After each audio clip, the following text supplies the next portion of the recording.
The world's on fire. Our river's gone dry. The rich are getting richer. They've left us out here to die. Mass migration. We got no place to hide. Who's against us? Who's on our side? Are they too dumb or are they just in on it? Liars and cheaters, a red-hot grip. Ditch the gaslighting gas bag that speaks in code. He's a faker, a shaker, a pontificating pantload.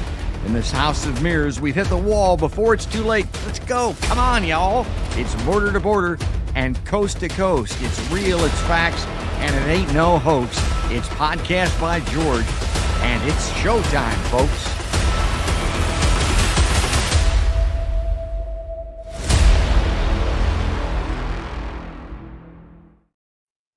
Well, hello, hi, how are you? Welcome on into another Podcast by George, a holiday edition here. We're between the big ones, between Christmas and New Year's, and ho, ho, ho. I'm sure he's heard that joke a lot. But joining us on the Podcast by George live line today, our old buddy, our old pal, coming back again is Matthew Hoh. He most recently was a U.S. Senate candidate in his home state of North Carolina. He served with the United States Marine Corps, Department of Defense, and State Department. And prior to his assignment in Afghanistan, which he knows all about, Matthew Hoh took part in the American occupation of Iraq, first in 04-05 and then in 06-07 in Anbar province as a Marine Corps company commander. When not deployed, Matthew worked on Afghanistan and Iraq war policy and operation issues at the Pentagon and State Department from 02 to 08. He's been a senior fellow with the Center for International Policy since 2010, also the Eisenhower Media Network. In 2009, Matthew resigned in protest from his post in Afghanistan and with the State Department over the American escalation of that war. And you can follow him all over the web. You can watch him on Podcast by George, but you can also catch him on Twitter at Matthew P. Hoh. That's Matthew P. Hoh. But let's go ahead and take that graphic down. Let's click over here. Let's bring him into the stream and say good morning to our good friend, Matthew Hoh. Hi, Matt. Hey, George, how are you? Happy holidays. Merry Christmas. You know, I'm trying to find some joy and happiness. It's great to be around family and stuff. But, man, the news for me the past couple of weeks has not been good. We're going to get in that. We're going to start off with some silliness, which is really not that silly. It's kind of what I call what in the hell news. And I put this on Facebook as well. I'm sure that you saw this. Staff gifts the governor of South Dakota a flamethrower. What? Yeah, check this out. Dateline Pierre, South Dakota from the Associated Press. South Dakota Governor Kristi Noem got a hot Christmas gift from her family. Get it? Literally. Noem's staff gave her a Pulsefire LRT flamethrower with an engraved plate of the state motto, "Under God, the people rule," the Sioux Falls Argus Leader reported Tuesday. A video posted on Twitter on Sunday shows Noem decked out in camouflage. You can see her there using the flamethrower to torch a pile of cardboard boxes on a snowy farm. She shoots a final spray of flames into the boxes, raises her arm with a flourish, and says, "Boom, perfect."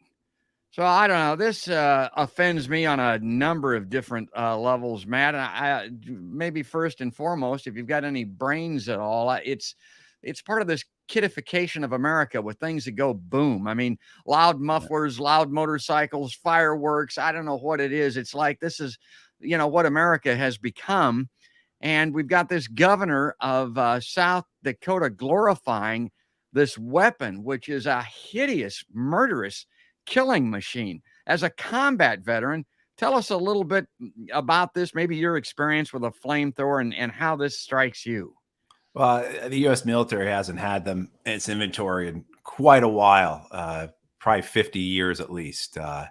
But these weapons were developed in the First World War to kill people who were trapped in trenches and bunkers. I mean, it has other value to it as well, but that's how they were primarily utilized against other people, were to kill people who were trapped in trenches and bunkers, basically couldn't escape. So you lit them on fire. That's what both sides used flamethrowers for in the First World War, and what they used them for again in the Second World War. The United States Marine Corps used them quite extensively against the Japanese. You burned them out of their bunkers.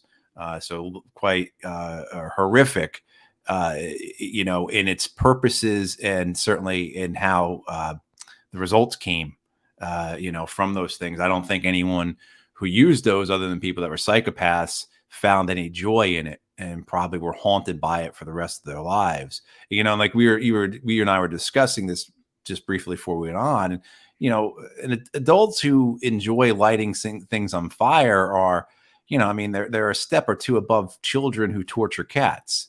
This is not something that where your staff says the best gift for our governor would be a flamethrower. It's not the occasional thing of like lighting a big fire or attending a bonfire.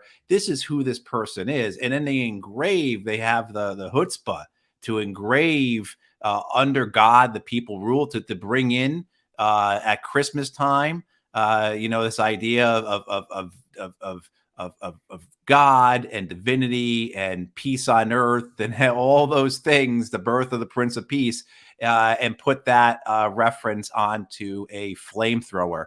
So it really is. I mean, there's so much we could unpack with all this, but I think it does show it's not even just a simple glorification of violence, a glorification of destruction, glorification of not just death, but of emitting suffering onto someone in order to kill them, because that's exactly how those weapons were utilized.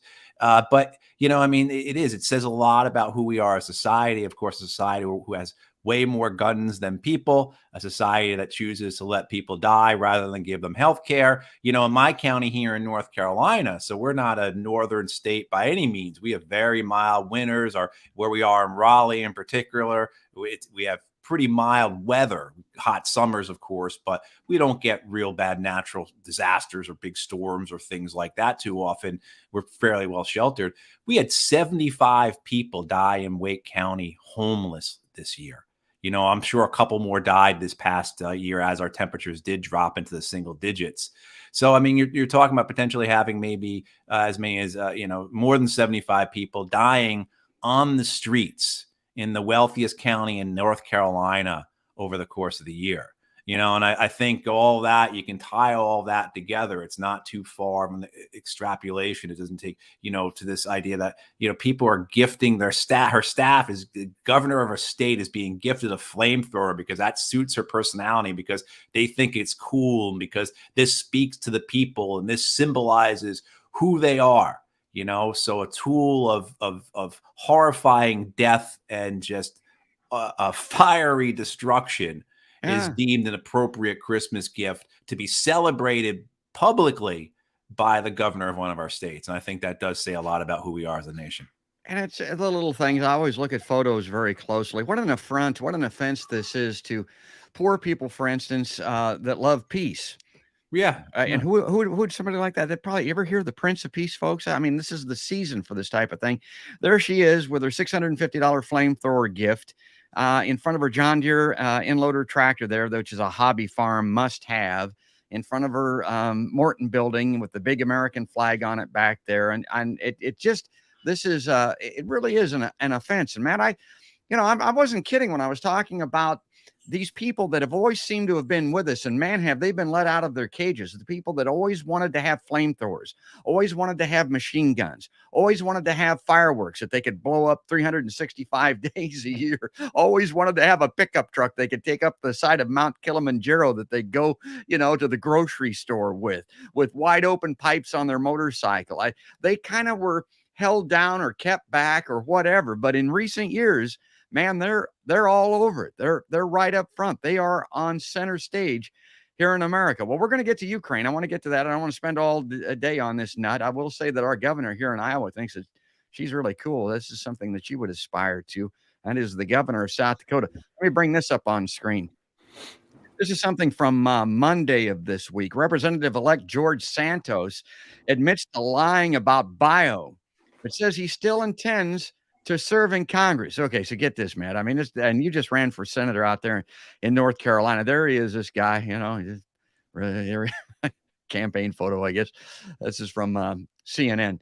GOP Representative-elect George Santos of New York admitted in 2 separate interviews on Monday to lying about parts of his resume, but claimed that he hasn't committed any crimes and intends to serve in Congress. Now, words are everything, folks, and this guy knows it. He hasn't committed any crimes in America. This is what it's all about. You can just do anything that harms anyone as long as you're not caught and as long as you're not convicted. And think of any number of manner of people that this applies to. Santos has faced scrutiny over discrepancies in his lies, folks, in his employment and education history, as well as other public claims he has made about his biography. In interviews with WABC Radio and the New York Post, the first times Santos has spoken publicly about the controversy, he acknowledged that he had fabricated some facts, lied. I am not a criminal, not here, not abroad, in any jurisdiction in the world have I ever committed any crime, Santos said in an interview with WABC radio host, whatever the guy's name is. Honest to God, he didn't get caught, folks. He hasn't been charged or convicted. Quote, I didn't graduate from any institution of higher learning. I'm embarrassed and sorry for having embellished my resume, he told the Post, adding that he owns up to that and that we do stupid things in life. Remember when I started off talking about the kidification of America? It seems like, and I saw this come into play just in the last 15, 20 years, maybe a little bit longer than that. But again, you can do almost anything in this country as long as you say you're sorry. And then for whatever reason, that absolves you, at least in the minds of some people. He told WABC, I want to make sure that if I disappointed anyone, key phrasing there, folks, by resume embellishment. Yeah, that's gotten to be a thing in America. Resume embellishment. I am sorry. Okay, Yeah, I'm going to get to the great Gore Vidal because this is something. Man, I wish he was still alive and writing Gore Vidal. Gore I Vidal, really yeah, do. he's great. Yeah, God. But anyway, having just gone through the political wars out there in North Carolina, how does that strike you? What's your reaction to that? I mean, I think the reaction of the parties is telling. Of course, the Democrats are up in arms, completely apoplectic about this, when their own people, of course, lie all the time about a host of things. We could do a whole show on that, right? And then the Republicans, of course, are mum about this.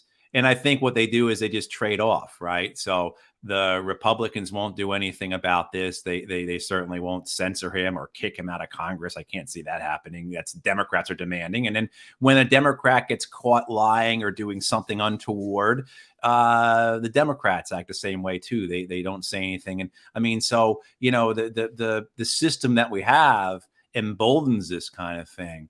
All they care about is winning. And I mean, so they've got the seat. And, I think you look at it in the sense the Republican leadership probably looks at this guy now and says, we own this guy. If we didn't own him before, now we completely own him. And we're going to let him stay. And I mean, and that's the type of cynical type of approach that goes towards this, where how can we best utilize this? And the same thing too, the Democrats will make a stink, but at the same time too, they're saying to themselves, well, now when one of our people gets caught out like this, the Republicans will say, they let us slide on our guy, so we'll let them. So I mean, like, that's how they trade off, and that's how they make their pronouncements. I'm sure if you were to turn on MSNBC, the network is just in flames about this. It's probably dominating their coverage. And if you turn on Fox, there's nothing. Right. But, the next thing that, whoever does on the Democratic side, it'll be the opposite. So it's symptomatic of our political culture that these things are able to happen and that nothing will be done, and that worse, it's utilized for their benefit somehow, the parties. But yeah, this guy, one of the things I think they're looking at is he supposedly ran an animal charity and didn't give any money to the animals, of course. Sure. Didn't use the money for the animals. I mean, right? I mean, just pocketed it. That's the type of just scumbag that this is. But, that's unfortunately, we have this culture that, allows for these types of things, a politics that rewards winning as opposed to accomplishing things, opposed to getting things done for your constituents, your people. Of course, you get things done for your donors, but that's not nearly the same thing. And, that's we are. And we can, people just don't seem to care if it's their person, if it's their team. Yes. If it's someone who's blue or someone who's red. And meanwhile, as we discussed, all these things that are occurring here in our nation, life expectancy went down 2.5 years since the pandemic. Yeah. 2.5 years. A child born now has a average lifespan of, I think, 76.5 years. They're born 3 years ago. Lifespan was 79 years. And we're not up in arms about that, right? But that's where we're at. Well, I'm a once bitten, twice shy kind of guy. The great Ian Hunter wrote that song. I mention that all the time on the show. I look at a guy like that and say, okay, you lied about that. Resume embellishment. What else did you lie about? Right. Animal charity. Okay, what else might you lie about? Let's talk about life and death. Let's talk about war. Let's talk about destruction of planet Earth. If that guy will lie about that stuff to get elected, would he lie to stay elected on these other things? Let me put this back up on screen. And he lied about everything, right? His education, his work, his, what he did in his free time. Everything. And those were pretty, that's one of the things I did see someone say, where is the opposition research on the Democrats? And this kind of shows how anemic the Democrats are, particularly the Democratic Party in New York. They really got hammered this year when they shouldn't have. Yeah. And where was their opposition research? Nobody, did a kind of just a simple background check on the person that the Republicans are running for federal office. So yeah, where's our memory? That's what I would say. Let me bring this back up on screen again. We don't have one. The great Gore Vidal that Matthew's a big fan of. We are the United States of amnesia. A great quote from Gore Vidal. We learn nothing because we remember nothing. Okay, let's take a look at this next slide. Right, and if people are talking about with Gore Vidal's writings, go ahead. And he's just it's just such a masterful chronicler of the times that he lived in, but also too just a credible historian. And his novels, Burr, Lincoln, 1876, these novels that he wrote in succession about the history of America are so fundamental to understanding who we are. And that's why I say it's a shame that he's not alive with us, because we need someone like him chronicling, documenting, putting just those words on paper to really enunciate and articulate what our society is about, particularly as it displays itself through the political stage. Because ultimately what happens in politics is a reflection of who we are as a people. Like this nut job in South Dakota, who's the governor, who's running around with a flamethrower. She's not some one-off, she represents who we are as a people. And I use we in the broadest terms, of course, but this, this guy in New York and our lieutenant governor here in North Carolina, who's a complete crackpot, and goes on about homosexuals being filth and on and on and on. This guy's likely to be our governor, possibly. I don't, if the Democrats don't get their act together, he will be the governor in 2024 here in North Carolina.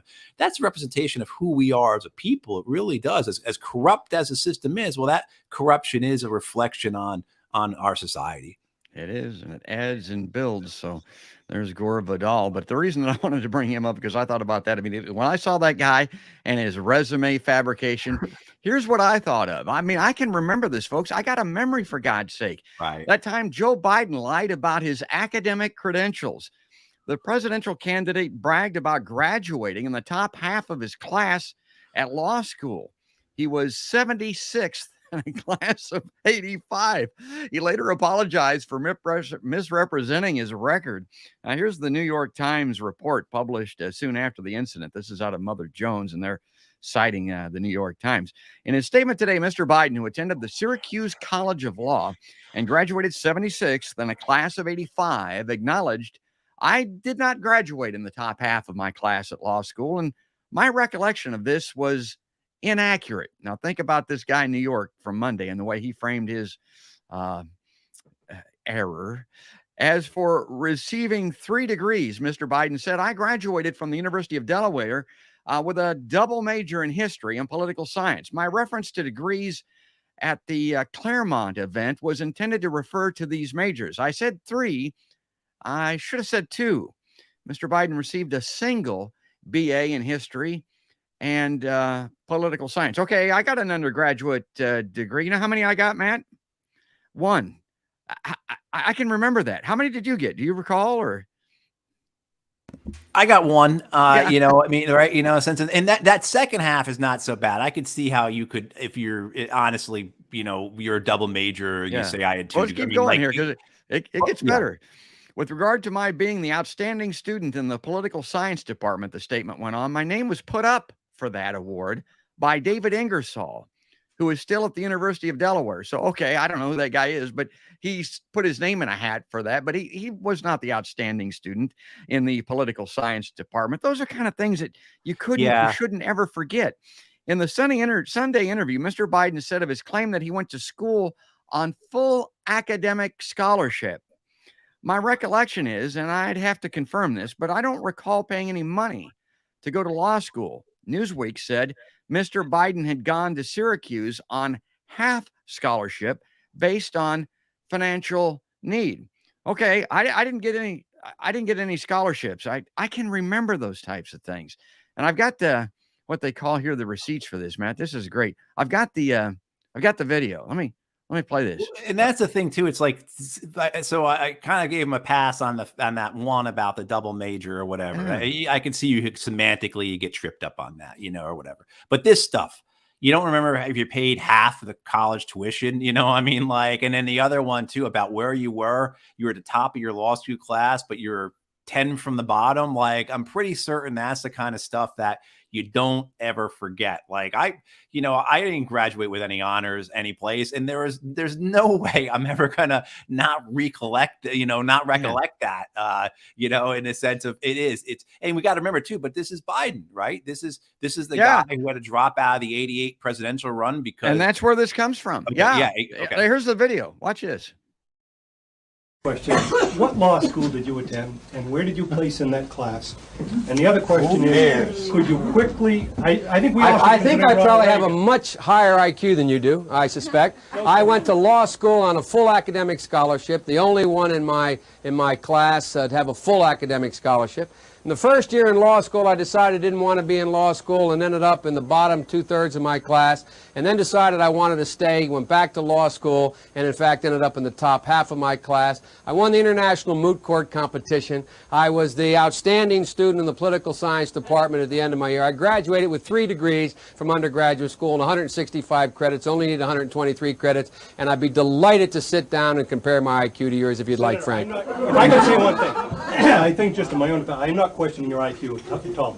I'm just saying that with the people that we have elected to office in recent years, I think that we have to question their credentials very solidly. Well, I think you're right, Frank. Okay, so the reason I like to play that is because that's in 1988. Believe it or not, there are people that would give Biden a pass on that now because he stutters or because he's aged or whatever. He wasn't as old then as he is now. And the way he rattles that off really strikes me, Matt, that he's this is something that he didn't just come up with off the top of his head. It sounds like it's kind of rehearsed almost to be able to rattle these lies off. And of course, This was 1988. He had to drop out of that race because of this, and also because of some plagiarism charges that were proven to be true. And then again, I talk about the holiday season, and Zelensky goes to Congress, this guy that's a comedian. That's what he was. We put him in power in Ukraine. He goes over there. They slobber all over him in front of Congress. $1.7 trillion is approved. $45 billion going to this guy in Ukraine. We've got Trump running around out here in the woods somewhere. A game show grifter host. And then I look at Biden and I think about him being the promoter and the supporter of the Iraq War and these past allegations. It seems to me like America, and I look at that South Dakota governor like we started off talking about. My God, this is beyond depressing. It is, it's shocking. I feel like I've stuck my finger in an electric socket this holiday season. Yeah, it's you know, I tend to comfort myself by thinking it's always been like this. That you know, this is what we learned from the Romans and the Greeks in the books of the Old Testament. You know, that this type of corruption, this type of lying, this type of pathology has always existed. You know, I take some comfort in that, although it's small comfort because this is what's occurring to us, and these are who our leaders are. You know, the fact that you could have someone who has the temperament of Joe Biden, you could see it there. He's famous for it. Yes, he's sticking his finger in people's chest and like getting very defensive and challenging accusatory. people to push-ups and yeah, exactly. And he's always been like that. You know, and then there's the you have these let's not forget in the allegations of sexual harassment or sexual misconduct that you know, numerous women came forward with, and that kind of goes back to what we were saying before about, you know, the you know, people, not just the parties, but people themselves being willing to turn a blind eye to their candidates, to their politicians, to their party. So when Trump was accused of sexual misconduct, of harassment, of assault, of rape, basically, you know, it was the mantra among Democrats was believe all women.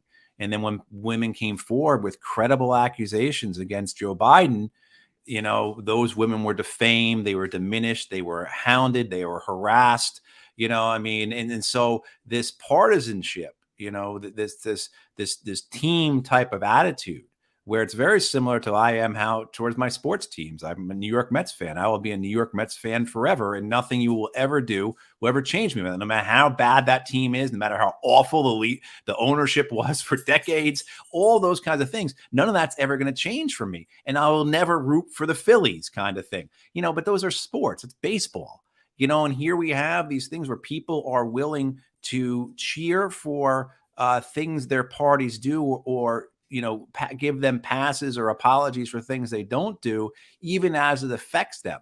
So the cheerleading that went up for the Democratic Party, for the White House, when the railroad worker were put down, when their strike was effectively canceled by an act of Congress at the behest of the White House, the cheering that went up on behalf of the Democratic Party in support of the railroad industry, the railroad barons, as opposed to the railroad workers who, like, you look at what their demands were, where we want sick days, you know, and these are the people that will then in the next breath turn around and say how this is the most pro-labor president in the United States. And it's quite sickening. It's quite sickening because as we continue to have these things worsen, whether it's the climate, whether it's the threat of nuclear war, a study, not sure we'll get to this, but a very prominent researcher in Sweden came out with a report this week saying that the world has never been closer to nuclear war since the United States dropped the atomic bombs in 1945. Yes. I mean, these are very serious people that we should be listening to. I mean, so as things continue to evolve, climate, war, or economic inequality, you know, I mean, and all the things that come out of that, of course, which is massive healthcare, housing, inflation, jobs, you know, all those things, you know, we allow our leaders to continue to do these types of, to exhibit this behavior, to, you know, and not just this, oh, they lied about their, but the corruption of it all. You know, if you look at this $1.7 trillion omnibus legislation that was passed this last week to fund the federal government, the amount of earmarks in that, which is just strictly pork, which no one can defend or ever could defend, is, you know, totals into tens of billions of dollars. And right. That's corruption. You know, you can't get a better example of that, because that is a pay for play kind of, you can track the campaign donations to the, you know, earmark that gives X amount of tens of millions, hundreds of millions of dollars to ensure this company gets this type of work, you know. And again, it's nothing new. This goes back thousands of years. The Romans, the Greeks, the Hebrews, they all wrote about this type of corruption. However, it affects us and it is killing us. And that's not literally. you know, yeah. And to my point earlier, like that guy in New York, he lied about his resume. He lied about the dog charity. What else is he lying about? Joe Biden lied about his resume. He's the #1 nuclear power in the world. We're sitting on the precipice, as Matt said, of nuclear annihilation and destruction. And we've got this guy lying about that. What else is he lying about? And talking about liars. And we're going to, when Matt comes on, we always run out of time. Let me bring this up on screen here. This is a great Lee Camp. I first saw this in Sheer Post where Matt writes, and this is out of Mint Press. Lee Camp writes, the Pentagon admits that they can't account for half their assets amid latest audit failure. I would say half their asses, but it's half their assets. I get this. Let me bring this up on screen larger so I can read it for folks that can't see this. The Pentagon, the U.S. Defense Department, was just audited for the 5th time, and they just announced they failed for the 5th time. If that's not accountability, I don't know what is. Now, this is Lee Camp speaking. He says, when I say they failed their audit, I don't mean they put a 9 instead of a 7 on one of the balance sheets, causing 2 soldiers to get accidentally left in Antarctica, freezing their asses off. I mean, they literally really failed their audit. As The Hill put it, the Defense Department has failed its 5th ever audit, unable to account for more than half of its assets. But hold up. Did you catch that? They can't account for half of their assets. This is the largest murder machine on the planet. Nearly $1 trillion spent every year, annually renewable in this country, and they don't know where half their shit is. How is this not criminal? And the fact is, Matt, and I'll pick this up in a little bit, but I want you to come on in here. And the great Lee Camp's been on my show too. Love Lee Camp, would encourage everybody to follow him. But it is criminal. And Donald Trump is finding this out. The same people that are rolling around on the floor bitching about Trump's taxes, and they should be, and where his assets are and what he has and doesn't have and that type of thing, turn a blind eye to this murder machine, as Lee Camp puts it, that can't account for half of the shit it has. Right. And you know, again, where's the outrage? We allow this to continue. And, yes. You know, it's so the $1.7 trillion the federal government just is going to spend this year. 53% of that goes to the Pentagon. And that doesn't include the money that goes to the State Department, which at this point, the State Department is really nothing more than an arms seller. That's really all they are, is a conduit for the weapons companies. The Veterans Administration, which is the second largest budget or agency in the federal government after the Department of Defense, over $200 billion a year, goes to the Veterans Administration. Doesn't include Homeland Security, doesn't include the intelligence services, which are probably over $80 billion a year at least, maybe closer to $100 billion now. I mean, so you're talking about hundreds of billions of dollars that aren't included in that $858. So when you look at it, it's well more than 53% of the federal budget, discretionary budget, goes to war. And the point of being that is that we're all going to start receiving our tax forms soon. And we're all going to have to start thinking about getting our taxes done by April. And whatever it is that we paid in taxes this year, at a bare minimum, multiply what you paid in taxes times 53%. And that will tell you how much money went to the Pentagon. And then on top of that, cut that number roughly in half. And that money went directly to the weapons manufacturers.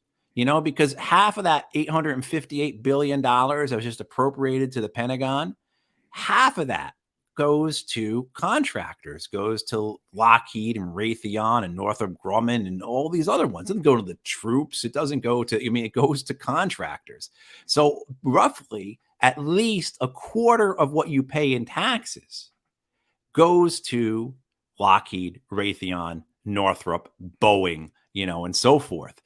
So, I mean, the outrage and the fact that this money is just, it's unaccounted for, and I think most of it has to do with negligence, incompetence, just clear stupidity and a lack of accountability and any type of professionalism on behalf of the military. But there's also, too, within that, there is that corruption then where a lot of money is getting stolen. A lot of stuff is not accounted for. I mean, this is certainly if And we should go back to that when it said fifth ever audit, that's what it means, fifth ever. So it wasn't like this is the fifth one in a row that they failed audit-wise, but before that they were passing them. No, they were never audited before. The Pentagon wasn't audited before until about 5 years ago. And then, as everyone expected, they couldn't tell you anything about their accounting. They had no idea where trillions and trillions of dollars of stuff was. They can't even count how many buildings they have. Let alone, they probably really don't even know how many bases they have. They probably have 3 or 4 or 5 different master sheets of installations floating around. I mean, that, let alone then the number of tanks and ships and trucks and rifles and everything else. They have no idea. And meanwhile, hundreds of billions of dollars flows into the weapons industry, an industry that are merchants of death who make incredible fortunes. And the people that populate those industries, very wealthy, wealthier than most Americans by far. These are the people that truly benefited from the wars of the last 20 years. These are the people who these wars made sure that they all have second homes and they drive, Mercedes and BMWs or Lexuses. These are the kinds of people that are benefiting from the war machine, from the profiting that comes off of it. And all of that, of course, benefits from this criminal negligence, this criminal incompetence, this fraud that occurs because the Pentagon refuses to keep track of its stuff. And that's all got to do with the deeper relation of the whole corruption of it all. I mean, but this, again, goes back. The Romans and the Greeks wrote about this. I mean, one of the first things people can look up is if people are interested. It was the Naval Act of was it 1793,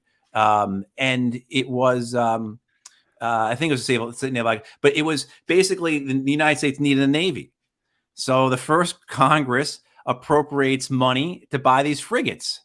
And they end up, like anything else, half the woods from the frigates are sourced from more than half the states. The boats are built like in 4 different shipyards.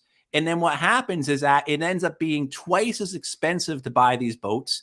And they're delivered, and it takes twice as long. And I don't even think they actually even finished the whole order for the boats, if I got it right.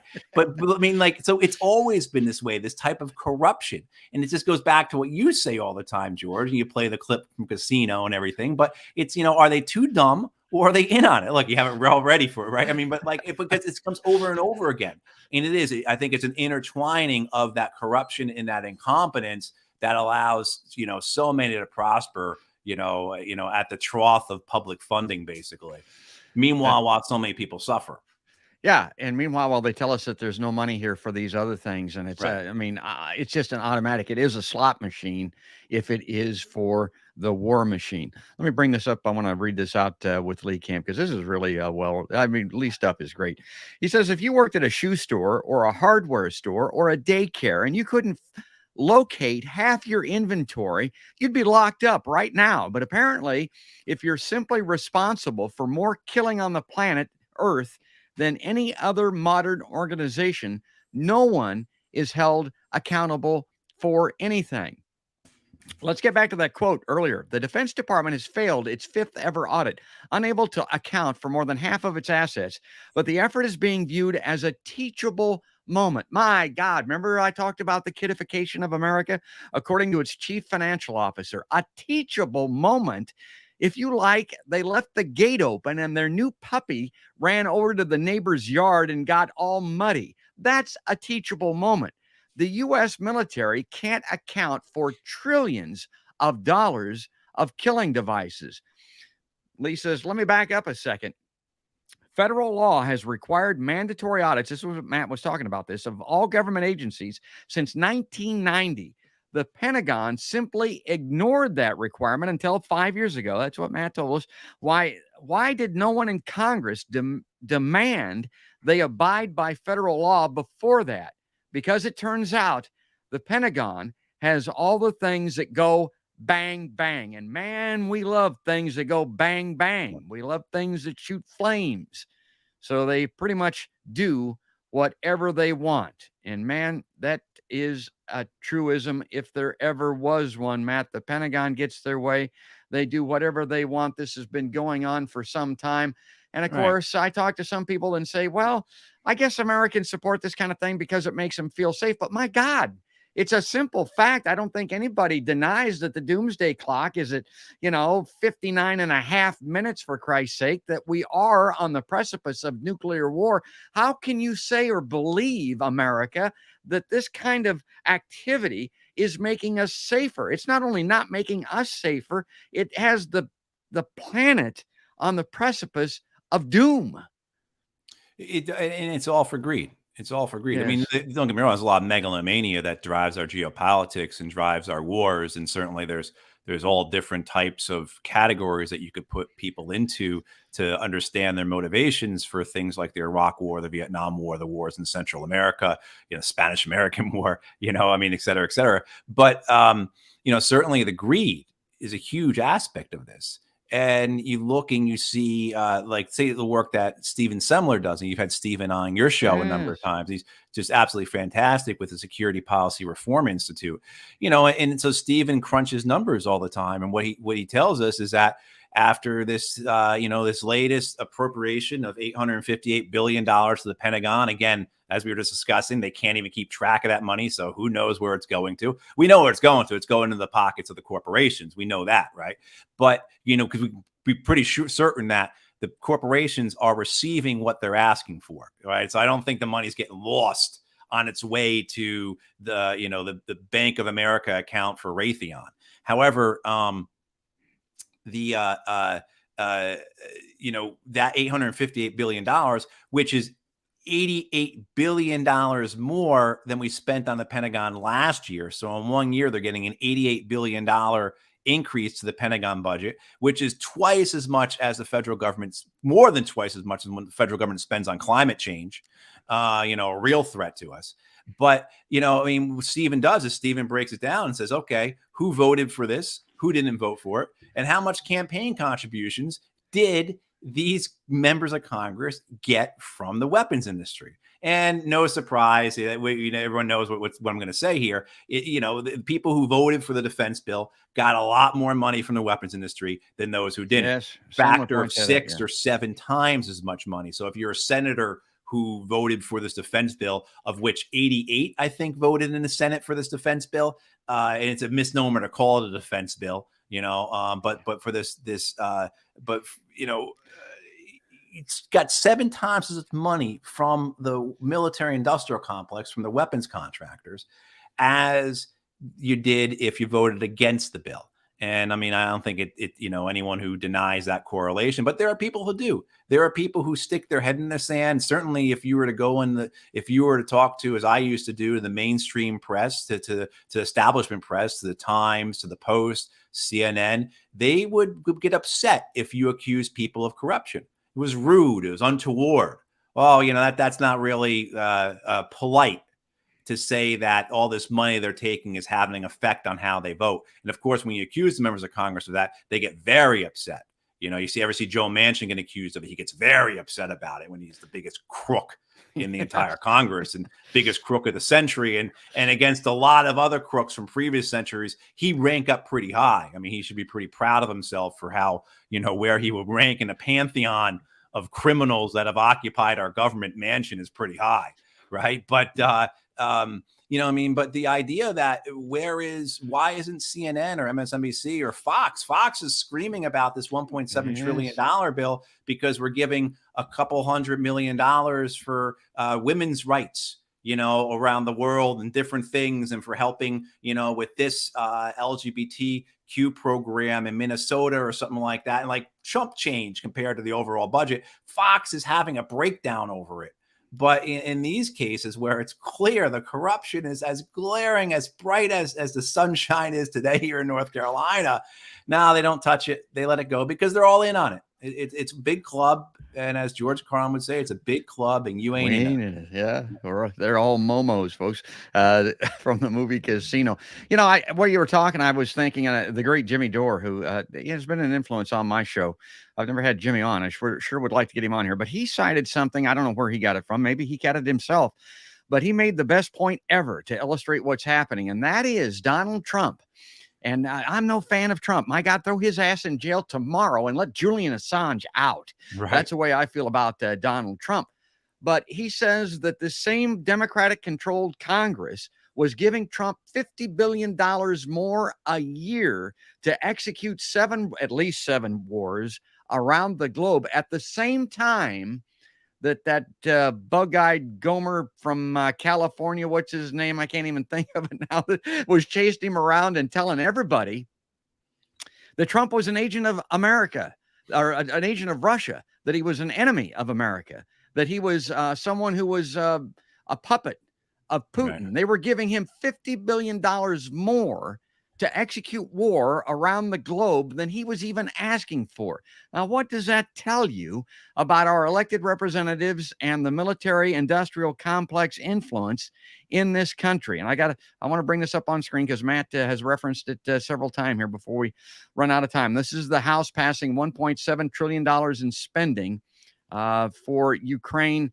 aid, as they call it. Washington, this is from the Associated Press Dateline, a $1.7 trillion spending bill financing federal agencies through September and providing more aid to a devastated Ukraine. Okay, we're going to send some aid packages over there, something for those people to eat, some clothes to wear, some heaters, and yeah.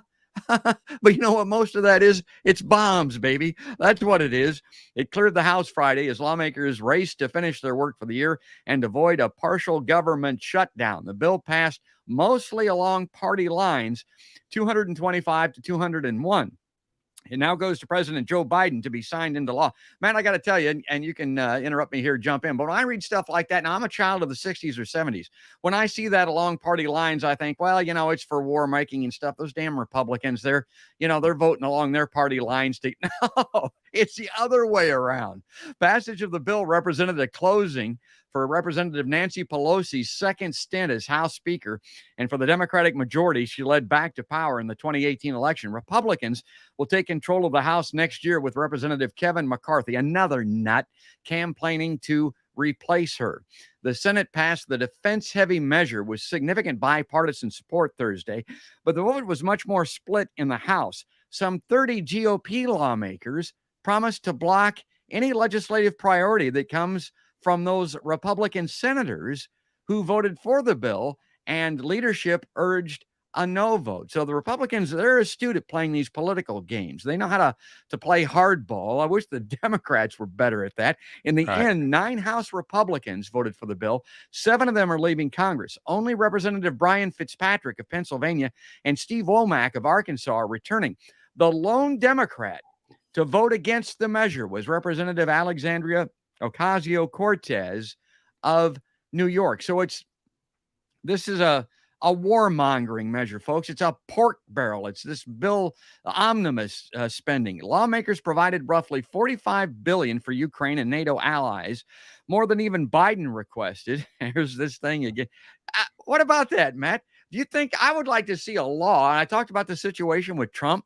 I would like to see a bill passed where Congress can't do this, where they can't add on to these requests, like, for instance, from Biden and Trump, and give them more bombs than they even asked for. Have you ever heard anybody even discuss that?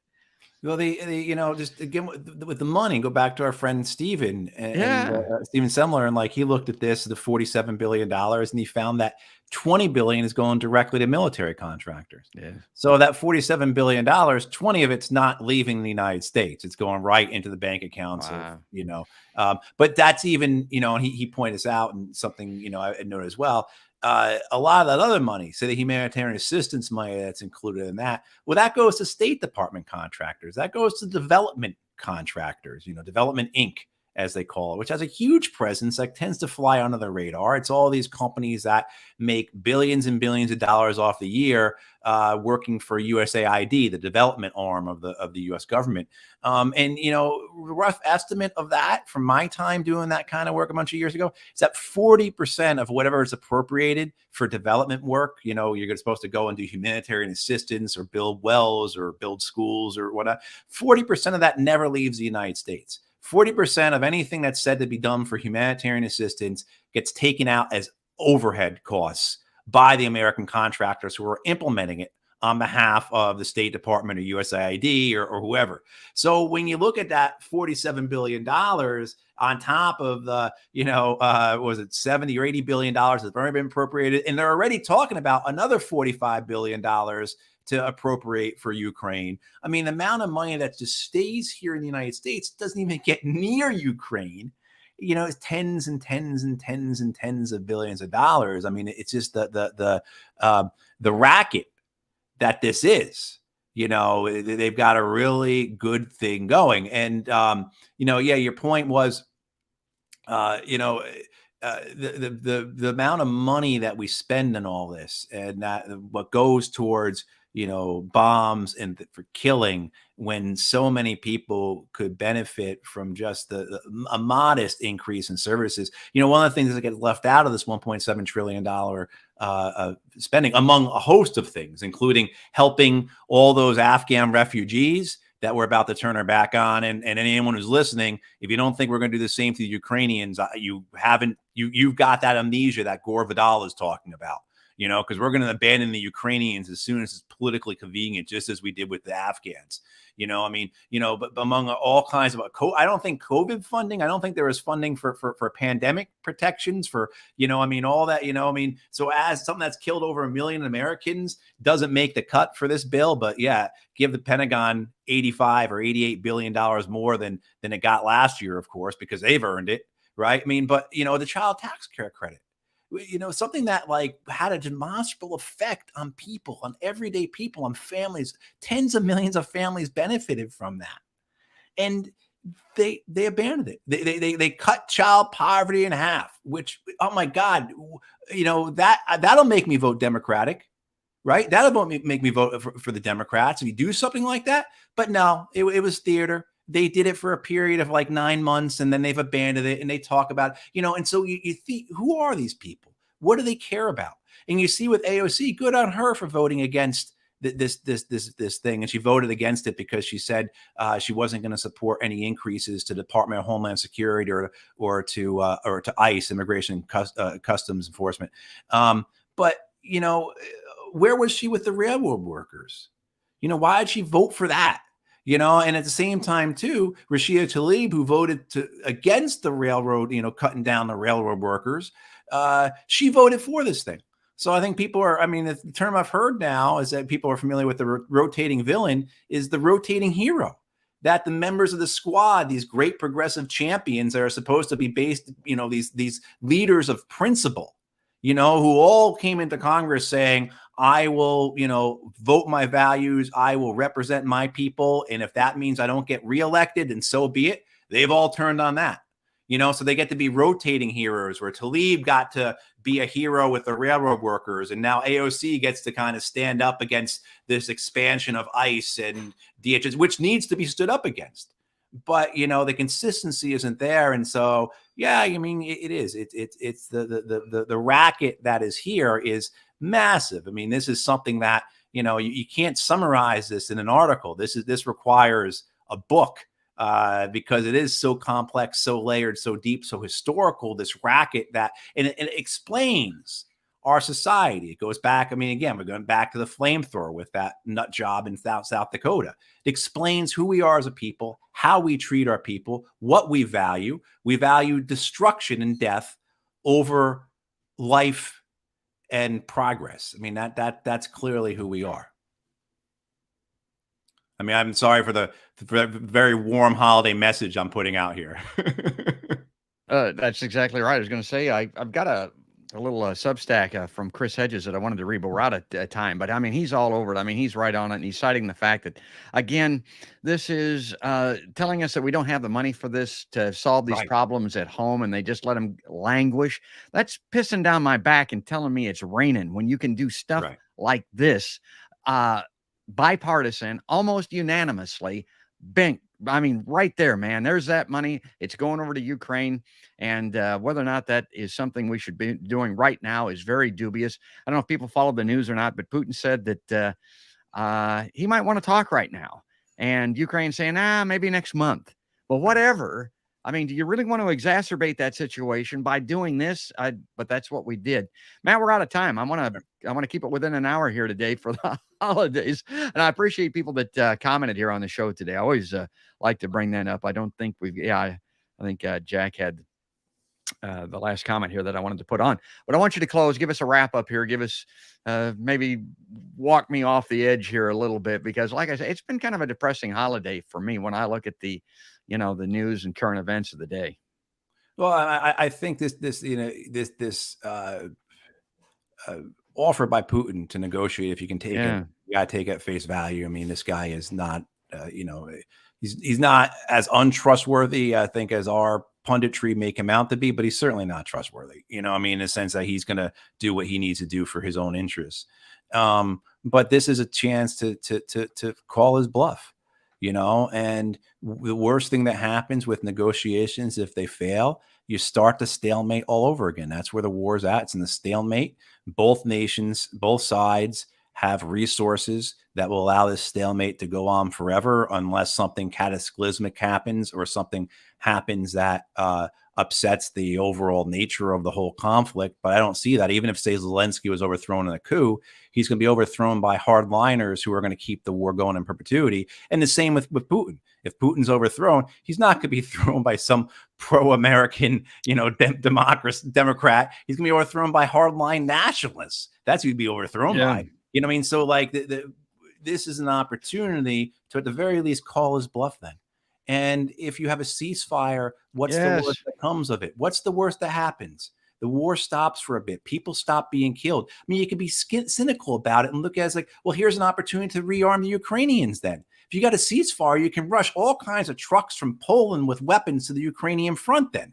I mean, at least look at it that way and something you can get out of it. But the opportunity to stop the killing, to stop the slaughter, and prevent the war from escalating, why are we not seizing that right now? And of course, we know the answer for that, because there are many in Washington, D.C. and many in London, just as there are many in Moscow, who have wanted this war for a very long time, and now they're getting it. But I mean, as we go into the new year, we're still here. And you talk about it being 2020 all the time, 20 years dead from climate change, or 20 minutes dead from nuclear war. We're still here, though. And yeah, no one's coming to rescue us. We have to do it on our own, but we are still here. And with that, we have to keep fighting. We have to keep trying to protect the people we love, fighting for the people we love, and trying to rein in some of this criminality, some of this corruption, some of this stupidity that, we spoke a lot about today. The momos. So there's your casino. Right. Check that out, folks. I watch that. I mean, and check out that line that's in there. And then here's something else. This is a lot of what we're getting today. This is what's and people that know that saying, they know what that is. Shinola, right, folks. And this stuff is shinola. It's putting shine on. Yeah, that's what that is. Well, okay, let's leave it there. Yep. And take that off screen if I can get that to come down and bring me and Matt back. Happy holidays, pal. And to everybody that's watching, and all the great comments that we had, I put those up on screen. I try to get those on because it really does make a big difference here in the show to see how people are insightful, how they understand what's going on. It kind of does make me believe that maybe I'm not a party of one or two, Matt and I, here with our points of view, and some of these great observers like Lee Camp, Chris Hedges, and people like that. Matt, thanks again, pal. I wish you all the best. We'll talk again in the new year. Thanks, George. Yeah. Happy holidays to you and everyone watching. Happy New Year to everyone. Yeah. And all my best to you and Mary. Ah, that's great. I really appreciate it, pal. And I want to say this now as my closing for people that are watching, maybe checking out Podcast by George for the first time. We need your support, but we don't need your money. We just need you to sign up, subscribe, and follow the podcast. You can do that on Facebook and YouTube very easily by just going to podcastbygeorge.com, picking those platforms, and then selecting subscribe, give us a thumbs up, give us a review, and share it with people too. That makes a big difference. If you like this, share it with like-minded individuals so that we can see the great Matthew Hoh and people like that. It ain't about me. It's about the guests that appear on the show. And we're available in audio too. If you want to listen on your, like on your car, or if you want to listen on Spotify on your phone, you can get us on iTunes and Spotify and all those types of places as well. But that is going to do it, folks. That's going to wrap it up. That's all there is, and there ain't no more. That's another podcast by